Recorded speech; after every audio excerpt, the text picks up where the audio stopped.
YouTube channel में। आशा है आप लोग अपनी तैयारी कर रहे होंगे, हमारे वीडियो भी देख रहे होंगे। हम पॉलिटी की श्रृंखला चला रहे थे, इंडियन पॉलिटी की प्री कम मेंस मिलाकर। उसमें हम मूल अधिकार पढ़ा रहे थे। बीच में कुछ व्यवधान हुआ जिसके कारण से क्लास बीच में गैप हो गए, क्षमा चाहते हैं। उसके बाद हम अब शुरू करते हैं और रेगुलर आपको क्लासेस मिलती रहेंगी। तो हम मूल अधिकार पढ़ रहे थे जिसमें हम आर्टिकल 21 पर बात कर रहे थे, स्वतंत्रता के अधिकार में। हम आर्टिकल 19, 20 पढ़ चुके थे। 21 में भी हम थोड़ा सा बात कर चुके थे पिछले वीडियो में। तो आज हम आर्टिकल 21 और 22 पढ़ेंगे स्वतंत्रता के अधिकार में। तो अगर आपने हमारा चैनल सब्सक्राइब नहीं किया है तो प्लीज़ इसे सब्सक्राइब कर लीजिएगा और बेल आइकन दबा दीजिएगा, तथा वीडियो अगर पसंद आ रहे हैं तो लाइक भी करें और शेयर भी करें। अगर नहीं पसंद आ रहे हैं तो कोई बात नहीं, अपने सुझाव हमें दे सकते हैं। अगर नहीं पसंद आ रहे हैं तो बता सकते हैं कि ये कमी है मैम, इसको सुधारने का प्रयास कीजिए। हमें आपके सुझाव स्वीकार हैं। जैसे रामचंद्र जी ने राज्यसभा में कहा था, जो अनीति कछु भासो भाई, तो मोहि बरजऊं भय बिसराई। तो अगर कुछ भी अनीति लग रही है, कुछ भी गलत लग रहा है, ऐसा लग रहा है कि आपके काम का नहीं है या आपको समझ में नहीं आ पा रहा है, तो आप हमें बेझिझक होकर, निसंकोच होकर बताएं, हमें बहुत अच्छा लगेगा। तो हमारे वीडियो के साथ जुड़े रहें। आज हम बात करते हैं मूल अधिकार में आर्टिकल 21। आर्टिकल 21 जीवन का अधिकार, बहुत इम्पोर्टेंट अधिकार है, सभी को चाहिए भी है। जीवन के अधिकार में दो तरह के अधिकारों पर हम बात करेंगे। एक तो बात करेंगे कि कैसा जीवन, जीवन कैसा, और जीवन का तरीका या जीने का तरीका, जीने का तरीका, इन पर हम बात करेंगे। जीवन पर हम बात करेंगे। जीवन किस प्रकार का होता है? दो प्रकार का। आप कहेंगे मैम जीवन कैसे दो प्रकार का हो गया? जीवन तो एक ही मिलता है इंसान को।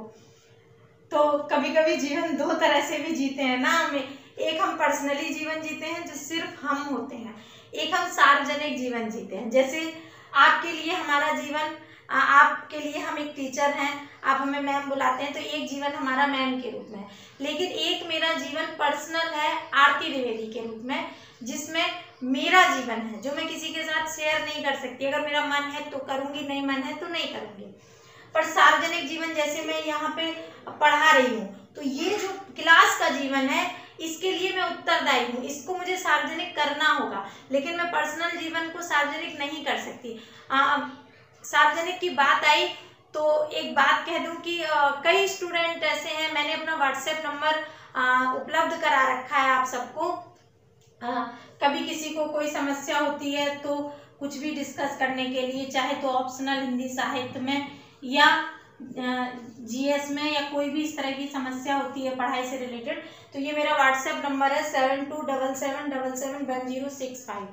इस पर आप व्हाट्सएप कर सकते हैं, इस पर कॉल भी कर सकते हैं अगर कुछ भी आपको जानना है, पूछना है तो। लेकिन कभी कभी समस्या हो जाती है जब लोग व्हाट्सएप पर हमारी निजी जिंदगी के बारे में डिस्कस करने लगते हैं। वो सुबह सुबह मैसेज, शाम को मैसेज, मैम खाना खाया कि नहीं, मैम आप ठीक हैं, मैम क्या हो रहा है, इस तरह के आंसर दे पाना संभव नहीं होता है। तो आप लोग भी समझिए कि अगर आप इस तरह का कोई भी काम करें, अपनी जगह रखकर देखिए, ना भी इस तरह का काम करें, पर्सनली आपसे इस तरह के प्रश्न पूछे जाएं तो आपको आपकी दैनिक जीवन में व्यवधान होने लगता है। फिर लगता है कि हम ब्लॉक ही कर दें तो ज़्यादा बेहतर है। आप पढ़ाई से रिलेटेड कोई भी प्रश्न पूछिए कि दिन में सुबह से लेकर शाम के 5-6 बजे तक, 7 बजे तक आप कोई भी प्रश्न जो भी आपकी पढ़ाई से रिलेटेड है आप कभी भी करिए। हम ऑल टाइम कॉल लेते हैं सबका, और मैसेज जो व्हाट्सएप करते हैं उनका जवाब भी देते हैं, हम कमेंट्स बॉक्स में भी जवाब देते हैं। तो कृपया करके ये आपसे निवेदन है कि पर्सनल लाइफ पर प्रश्न ना करें, अपनी स्टडी से रिलेटेड प्रश्न करें।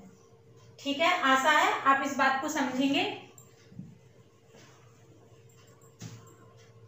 तो जीवन, जैसा कि मैंने बात की, दो प्रकार का, एक तो निजी जीवन, दूसरा सार्वजनिक जीवन। कौन कौन सा? निजी जीवन और सार्वजनिक जीवन। निजी जीवन में हमें हस्तक्षेप नहीं चाहिए, किसी को भी निजी जीवन में हस्तक्षेप नहीं, लेकिन सार्वजनिक जीवन में हस्तक्षेप हो सकता है। अगर आप टीचर हैं, आप अच्छा नहीं पढ़ा रही हैं तो आपसे प्रश्न कर सकती है। आप सरकारी टीचर हैं तो सरकार हस्तक्षेप करेगी आपके जीवन में। कौन से जीवन में? सार्वजनिक जीवन में। जो जीवन आपका सार्वजनिक है उसमें। सार्वजनिक जीवन में कौन कौन सी चीजें आती हैं? अब तो जैसे डिजिटल क्रांति आ गई,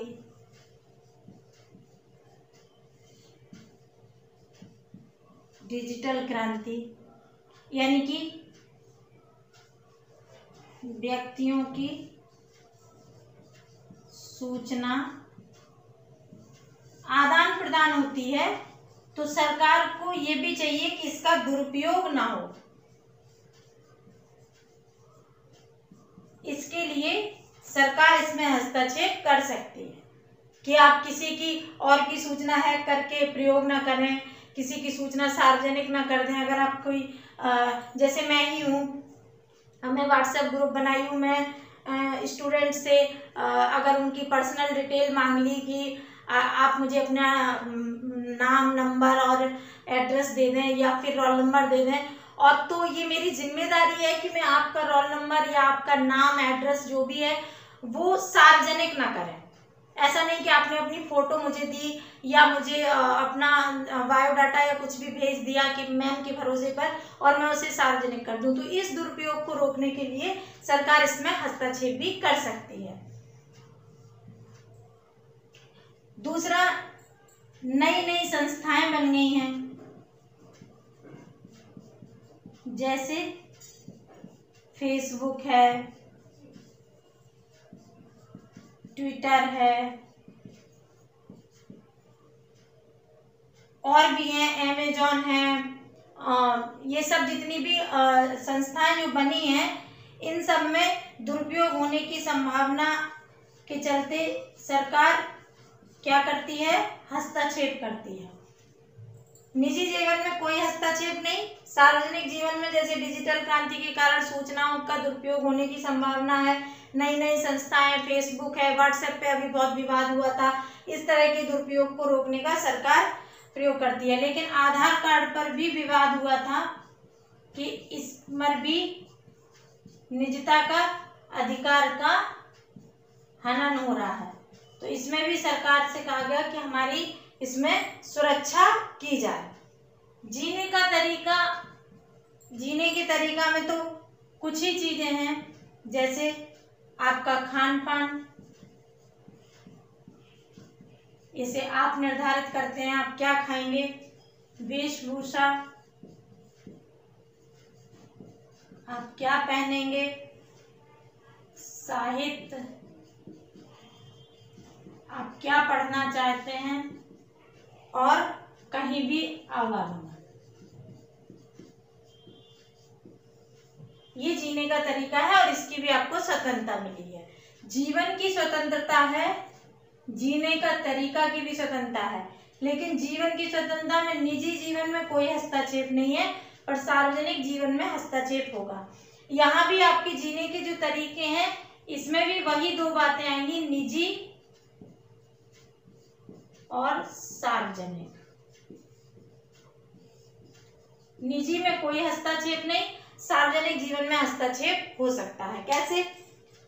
खान पान जब आपका निजी जीवन का है, आप अपने घर में कुछ भी खाइए, मुर्गा खाइए, मछली खाइए, दाल खाइए, रोटी खाइए, नमक खाइए, पानी पी के रहिए, ये आपकी मर्जी पर डिपेंड है। ड्राई फ्रूट्स खाइए, केवल फ्रूट्स खाइए, जूस पी के रहिए, ये आपके निजी जीवन में कोई हस्तक्षेप नहीं करेगा। लेकिन सार्वजनिक जीवन में अगर कोई ऐसी जगह है, जैसे मंदिर है या मस्जिद है या कोई ऐसा धार्मिक स्थल है या कुछ और भी है, जहाँ पे मान लो नॉनवेज खाना वर्जित है, तो आपके पास वहां रोक लग जाएगी। आप ये नहीं कह सकते हमें खान पान की स्वतंत्रता है, हम तो नॉनवेज खाएंगे। आप नॉनवेज खा सकते हैं पर अपने घर में, वहां स्वतंत्रता है। जहां पे रोक है सार्वजनिक जगहों पर, सार्वजनिक जगहों के वहां के जो रूल रेगुलेशन है उनके अनुसार आपको करना होगा। वेशभूषा में भी आप पहनने के लिए स्वतंत्र हैं, आप जो चाहे पहनिए। आप दिगंबर हो जाइए, बागंबर हो जाइए। बागंबर तो अब अलाउ नहीं है क्योंकि बाघ की खाल अब अलाउ नहीं है, इस पर रोक है। दिगंबर हो जाइए, श्वेतांबर हो जाइए, पीतांबर हो जाइए। आपको जो पहनना है पहनिए, पत्ते पहनिए, छाल पहनिए, जो समझ में आए पहनिए। लेकिन सार्वजनिक जगहों पर आपकी वेशभूषा पर रोक लगेगी। जैसे अगर आप स्कूल में एडमिशन लिए, स्कूल जा रहे हैं, तो आप वहाँ स्कूल की ही यूनिफॉर्म में जाएंगे, वहाँ आप अपने मनपसंद ड्रेस में जाने के लिए स्वतंत्र नहीं हैं। साहित्य, इसमें पढ़ाई लिखाई में तो कोई व्यवधान नहीं है, आप जैसा चाहे साहित्य पढ़ सकते हैं। आवागमन के लिए भी स्वतंत्रता है, लेकिन अगर देश हित में या राष्ट्र हित में ऐसी कोई जरूरत है जिस पर रोक लगाना चाहिए तो सरकार इस पर रोक लगा सकती है। साहित्य में भी सरकार तय करती है, अगर कोई साहित्य इस तरह का है जो लिखा गया है जो पढ़ने लायक नहीं है तो साहित्य पे भी कभी कभी बैन लगता है। जैसे मूवी पर भी रिलीज होने में कई बार बैन लगते हैं या कुछ कुछ सीन काट दिए जाते हैं। तो ये इम्पोर्टेंट चीजें हैं। अब एक बहुत इम्पोर्टेंट, चूंकि ये सब जो अधिकार है इससे एक बहुत बड़ा अधिकार उभर के आया, निजता का अधिकार। इस समय बहुत इम्पोर्टेंट है निजता का अधिकार। तो निजता के अधिकार पर बात करते हैं।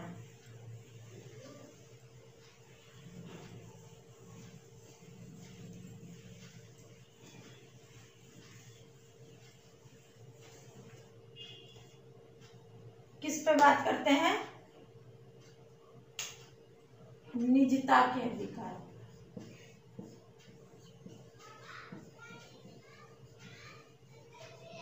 निजता के अधिकार को मूल अधिकार बना दिया गया। इसका शाब्दिक अर्थ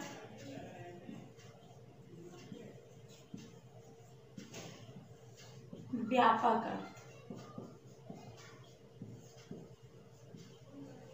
शाब्दिक अर्थ और व्यापक अर्थ। शाब्दिक अर्थ हुआ अकेले में रहने का अधिकार।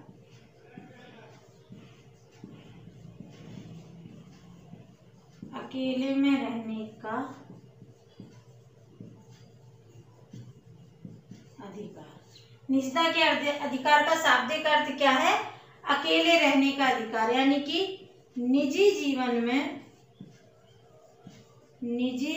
में अतिक्रमण नहीं। क्या होगा? अकेले रहने का अधिकार है, हमारा जो भी निजी जीवन है उसमें कोई भी अतिक्रमण नहीं कर सकता है। व्यापक अर्थ में क्या है? शारीरिक अखंडता।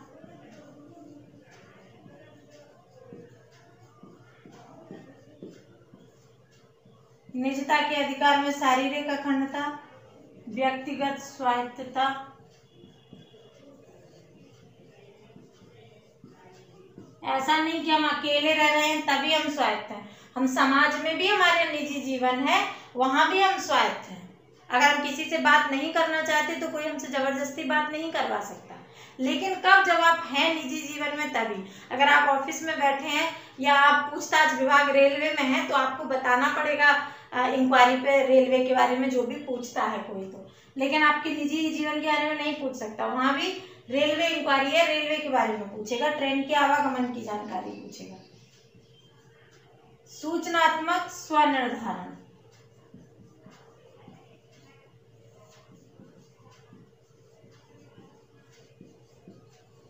यानी कि हम जो भी सूचना देना चाहेंगे वो हमारे निर्णय पर निर्भर करेगी। गोपनीयता, हम क्या बताना चाहते हैं क्या नहीं बताना चाहते, इसके आधार पर हमें चयन की स्वतंत्रता होगी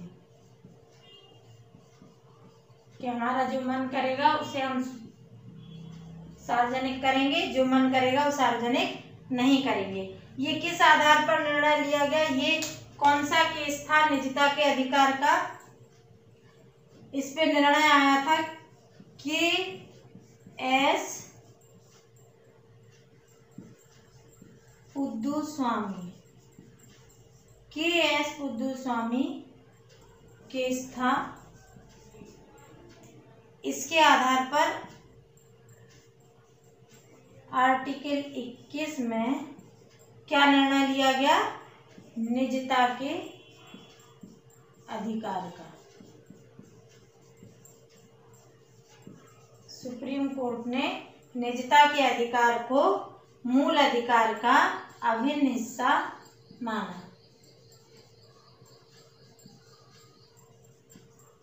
अभिन्न अंग। कौन सा बात था? के.एस. पुद्दुस्वामी केस था, जिसमें आर्टिकल 21 में निजता के अधिकार को मूल अधिकार के अंतर्गत सम्मिलित किया गया। अब एक और प्रश्न उठता है कि क्या मूल अधिकार, जीने के मूल अधिकार में मरने का अधिकार शामिल है या नहीं? इस पर बहुत विवाद हुआ था।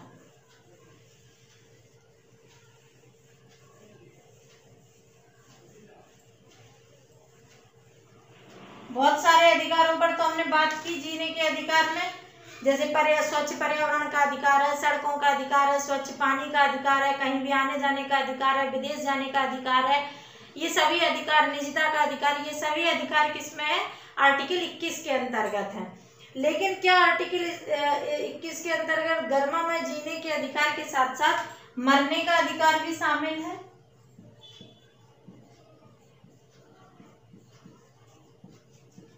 मरने का अधिकार शामिल है क्या? इस पर विवाद उठा था। ये एक नकारात्मक अभिव्यक्ति है।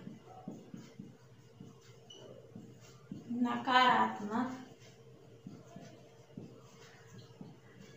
अभिव्यक्ति है। इसमें विवाद हुआ था कि क्या जीने के अधिकार में मरने का अधिकार शामिल है? क्या जीने के अधिकार में मरने का अधिकार शामिल है? जबकि आईपीसी की धारा 309 में क्या है? आत्महत्या क्या है? दंडनीय अपराध है। दंडनीय अपराध है। तो दो विवाद आए। एक वाद आया रतिनाम वाद और दूसरा था ज्ञान सिंह कौर।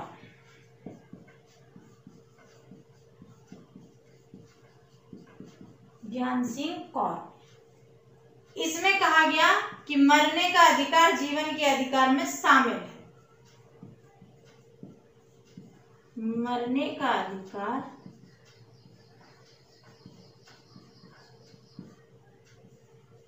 जीवन के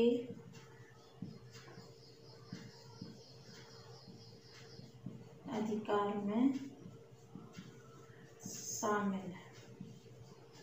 यानी कि लोग आत्महत्या कर सकते हैं, ये अपराध नहीं है।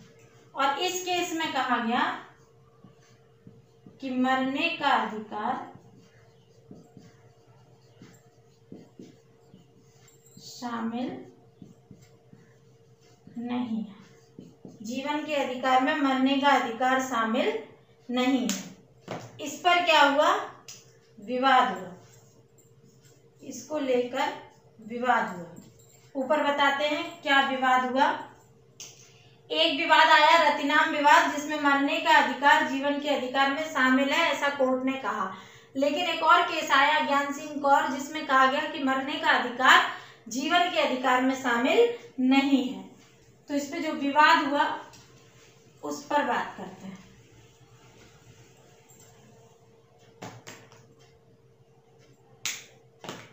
इस पर विवाद हुआ। विवाद होने से क्या हुआ?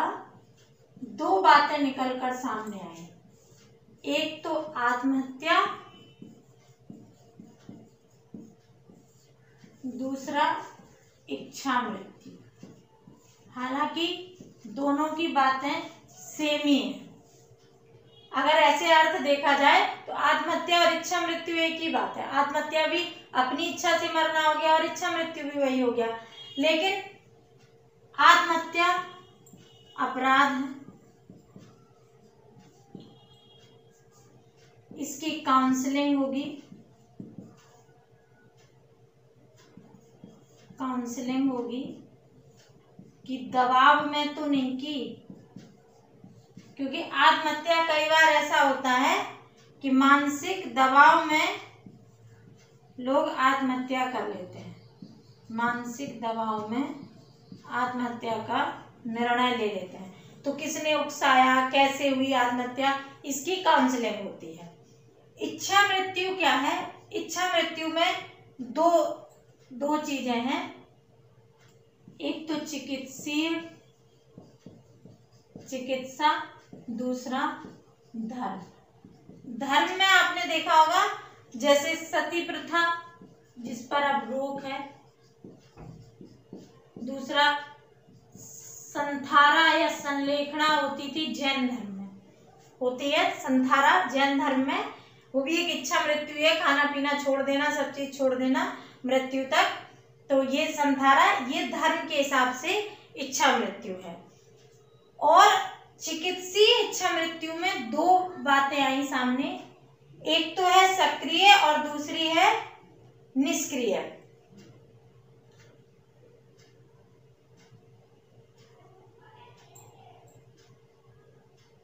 जैसे क्यों कोई इच्छा मृत्यु करेगा? असाध्य रोग से पीड़ित है, पहले लिख देते हैं सक्रिय और निष्क्रिय। सक्रिय इच्छा मृत्यु, निष्क्रिय इच्छा मृत्यु। सक्रिय इच्छा मृत्यु का मतलब हुआ एक्टिव यूथेनेसिया और निष्क्रिय इच्छा मृत्यु का मतलब हुआ पैसिव यूथेनेसिया। सक्रिय तो अलाउ नहीं है। सक्रिय का मतलब हुआ कि कोई व्यक्ति अगर बीमार है, नहीं जीना चाहता है, तो उसको ऐसा कोई मरने का इंजेक्शन दे दिया जाए और वो उसकी डेथ हो जाए, तो वो अलाउ नहीं है। पर निष्क्रिय इच्छा मृत्यु अलाउ है। हम निष्क्रिय पे बात करते हैं मिटा के।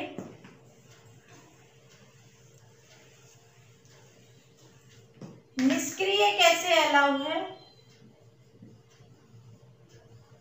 निष्क्रिय इच्छा मृत्यु, अगर असाध्य रोग है,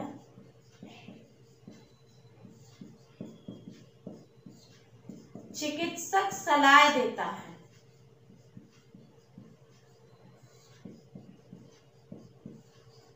असाध्य रोग हुआ है और चिकित्सक कह रहा है कि इसकी ये बिना जो भी इक्विपमेंट है चिकित्सीय, उनके बिना ये व्यक्ति जीवित नहीं रह सकता है, तो इसे निष्क्रिय मृत्यु देने के लिए क्या होगा कि जो जीवन रक्षक प्रणाली पे वो जिंदा है, जिस पे मशीनों पे जीवन रक्षक प्रणाली, जो वेंटिलेटर कहा जाता है, इसको हटा लिया जाएगा।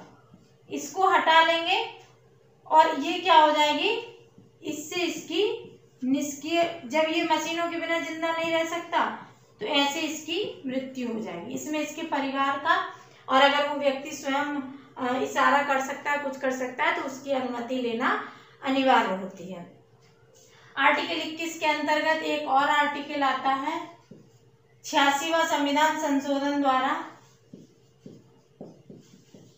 संविधान संशोधन द्वारा निःशुल्क शिक्षा का अधिकार।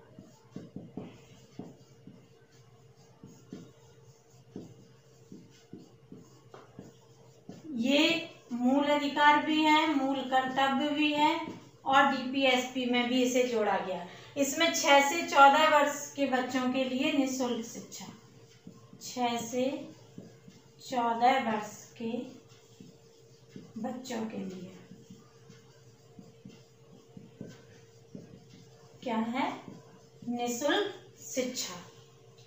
तो ये था आपका आर्टिकल 21। थोड़ा मैंने पिछले वीडियो में बताया था, बाकी आज डिस्क्राइब किया है। अब हम बात करेंगे आगे आर्टिकल 22 पर, और इसके बाद आपका स्वतंत्रता का अधिकार कंप्लीट हो जाएगा।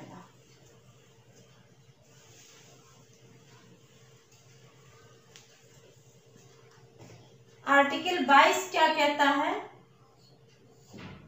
आर्टिकल 22 कहता है गिरफ्तारी और निवारक निरोध के संबंध में संरक्षण। गिरफ्तारी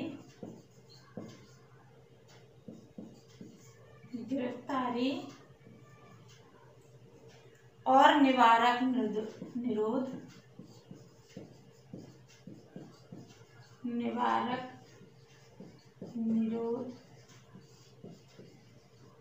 के संबंध में संरक्षण।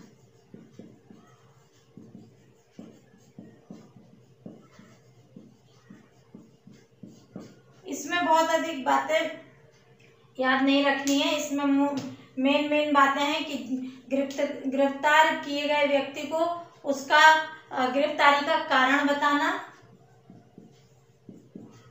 गिरफ्तार किए गए व्यक्ति को गिरफ्तारी का कारण बताना। मतलब हमने कोई भी पुलिस जब उसे गिरफ्तार करेगी तो बताएगी कि पुलिस ने उसे क्यों गिरफ्तार किया है, उसका कारण बताएगी। 24 घंटे के अंदर 24 घंटे में मजिस्ट्रेट के सामने प्रस्तुत करेगी। क्या करेगी? मजिस्ट्रेट के समक्ष प्रस्तुत किया जाएगा उसको। 24 घंटे के अंदर उसे मजिस्ट्रेट के समक्ष उपस्थित कराना, ये उसका मूल अधिकार है जो व्यक्ति गिरफ्तार हुआ है उसका। और बचाव हेतु उसे वकील करने का अधिकार है, बचाव हेतु वकील करने का अधिकार। ये 3 बिंदु इस अधिकार में इम्पोर्टेंट है। तो आर्टिकल 19, आर्टिकल 20, आर्टिकल 21 और आर्टिकल 22, जिसमें 19 और 21 ज़्यादा विस्तृत है, बाकी तो छोटे छोटे हैं। ये चारों हमने आपको बताया। स्वतंत्रता का अधिकार कंप्लीट हुआ। अब हम आगे आर्टिकल 23 और 24 पर बात करेंगे, जो शोषण के विरुद्ध अधिकार हैं, उन पर हम बात करेंगे अगले वीडियो में। आशा है आपको ये पसंद आ रहा होगा। धन्यवाद।